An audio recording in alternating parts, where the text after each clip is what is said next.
Now, last week, the story was a Chinese model climbing the benchmarks. Today, the story has become a formal US accusation.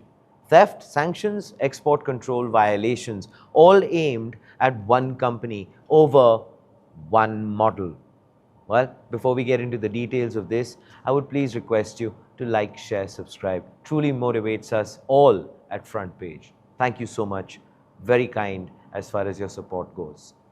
White House Science and Technology Advisor Michael Kratsios accused China's Moonshot AI of stealing from Anthropic's Claude Fable 5 to build its own Kimi K3 model.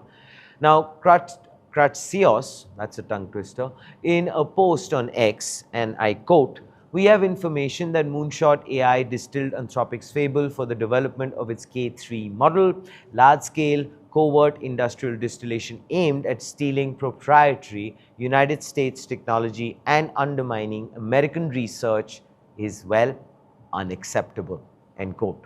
Now, this is a named US government official publicly accusing a specific Chinese AI lab of stealing from a specific named US model. And this didn't stay at just one accusation. Hours later, Treasury Secretary Scott Bessent posted his own warning, and I quote again, "Open source is not open season on American IP.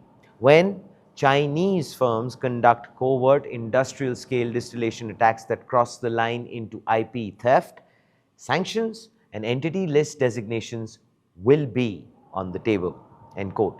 Now, Bessent said he's actively considering adding Moonshot AI to a trade blacklist. Two of the most senior tech and economic officials in the United States government, both weighing in on the same day against the same company.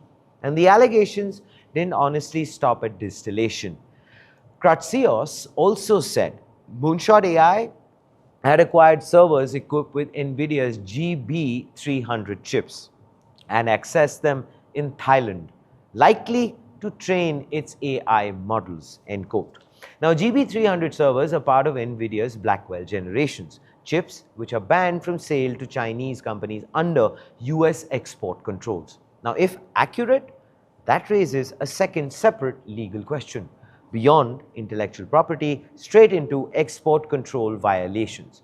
Now, of course, here's the part which is the technical term at the center of this entire dispute: distillation, which is actually the process of training a smaller AI model using the outputs of a larger, more capable one. It's a legitimate, widely used optimization technique for sure across the entire AI industry. But a State Department cable from April described the darker version, and I quote again, "AI models developed from surreptitious, unauthorized distillation campaigns enable foreign actors to release products that appear to perform comparably on select benchmarks at a fraction of the cost, but do not replicate the full performance of the original system," end quote. Now, the technique isn't illegal. Doing it covertly at scale against a company's terms of service is actually what's being alleged here. So why Kimi K3 specifically? Moonshot released it earlier this month, a 2.8 trillion parameter model, which the company calls the world's largest open-weight AI system.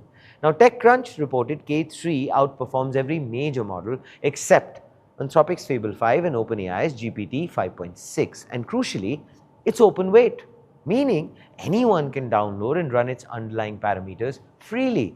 The timing is, of course, of note as well. K3's release comes barely a month after Fable and Mythos were briefly withdrawn by the US government over separate export control concerns. We all remember that. Before, access, of course, was restored. Now, an important caveat comes to mind, which is that Kratsios did not publicly detail how the US government determined K3 was distilled from Fable. And some AI researchers have publicly questioned whether the technical timeline actually supports the claim.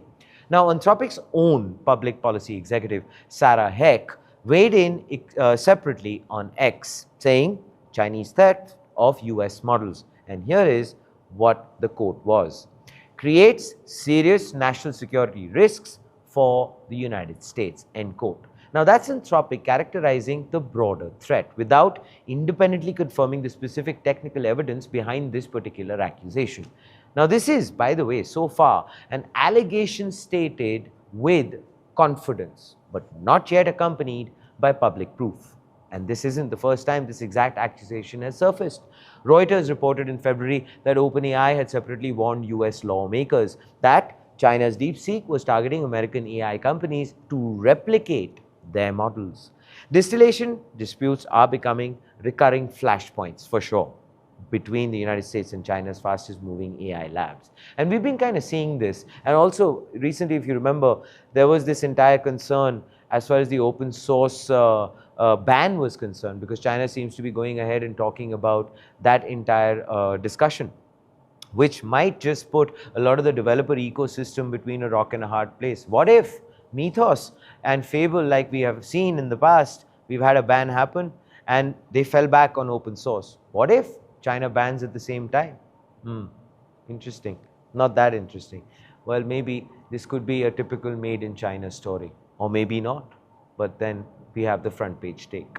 This is, I believe, the AI Cold War moving from trade policy into direct named accusation. Not vague concern about China's AI ecosystem.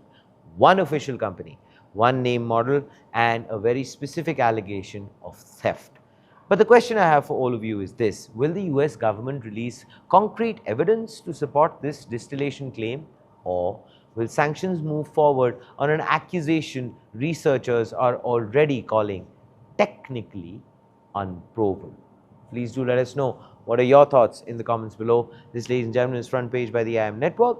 Like, share, subscribe, and always remember, think AI, think AIM.